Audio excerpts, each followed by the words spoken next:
최근 이상기후로 꿀벌의 집단 폐사가 발생하면서 양봉 농가의 시름이 깊습니다. 국내에선 꿀벌 서식지인 밀원숲 면적도 계속해서 줄고 있어 양봉 산업이 위기에 빠졌다는 지적이 많은데요. 이에 국회에서 양봉 산업 활성화를 위한 입법 정책 토론회가 열렸습니다. 전문가들은 밀원숲 확대를 위해 정부가 적극적으로 나서야 한다고 강조했습니다. 진주영 기자가 토론회 현장에 다녀왔습니다. 유엔 식량 농업기구에 따르면 전 세계 식량의 70% 이상은 꿀벌의 수분으로 생산됩니다. 그런데 국내에선 꿀벌의 서식지인 밀원숲 면적이 갈수록 줄고 있습니다.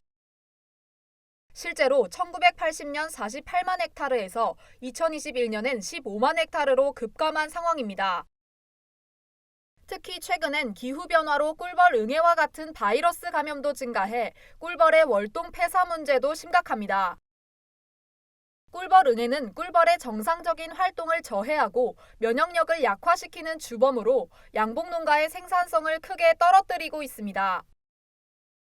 여기에 한 베트남 FTA 협정으로 베트남산 꿀이 대량 유통되면서 국산 꿀의 경쟁력도 갈수록 약해지고 있는 상황입니다. 이 같은 문제의 해결 방안을 모색하기 위한 토론회가 최근 국회에서 열렸습니다. 참석자들은 밀원숲 조성의 중요성에 공감하며 양봉 산업의 생산 기반인 밀원숲 확대를 위한 정부의 노력이 필요하다고 한 목소리를 냈습니다. 이들은 꿀벌이 벌꿀 생산뿐 아니라 화분 매개 활동으로 농작물 생산에도 기여하는 등 공익적 가치가 매우 크다고 강조했습니다.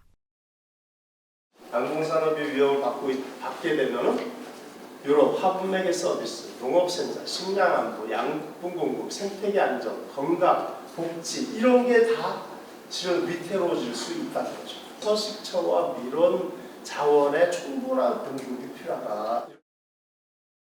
양봉 산업의 경쟁력을 키우기 위해선 새로운 밀원 식물을 개발해야 한다는 주장도 나왔습니다. 현재 국내 꿀 생산의 대부분은 아카시나무에 의존하고 있는데 다기능성 수목을 조성해 양봉 농가의 생산성을 높여야 한다는 겁니다. 새로운 밀원수로 취나무를 권장합니다. 취나무를 많이 심는다고 하면은 아카시아와 더불어서 우리가 새로운 밀원을 개발함으로 해서 양봉 산업이 좀 활성화되지 않을까. 밀원을 조성하는 산주에게 인센티브를 제공하자는 의견도 나왔습니다. 국내 산림자원의 70%는 사유지인 만큼 산주들의 자발적 밀원 조성을 유도하기 위해선 밀원수 직불제와 같은 정책적 지원이 필요하다는 겁니다.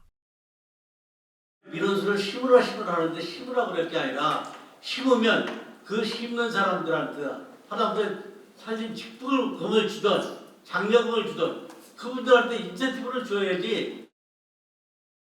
이 같은 지적에 산림청 관계자는 양봉 산업의 발전을 위해 조림 산업 지원에 최선을 다하겠다고 말했습니다.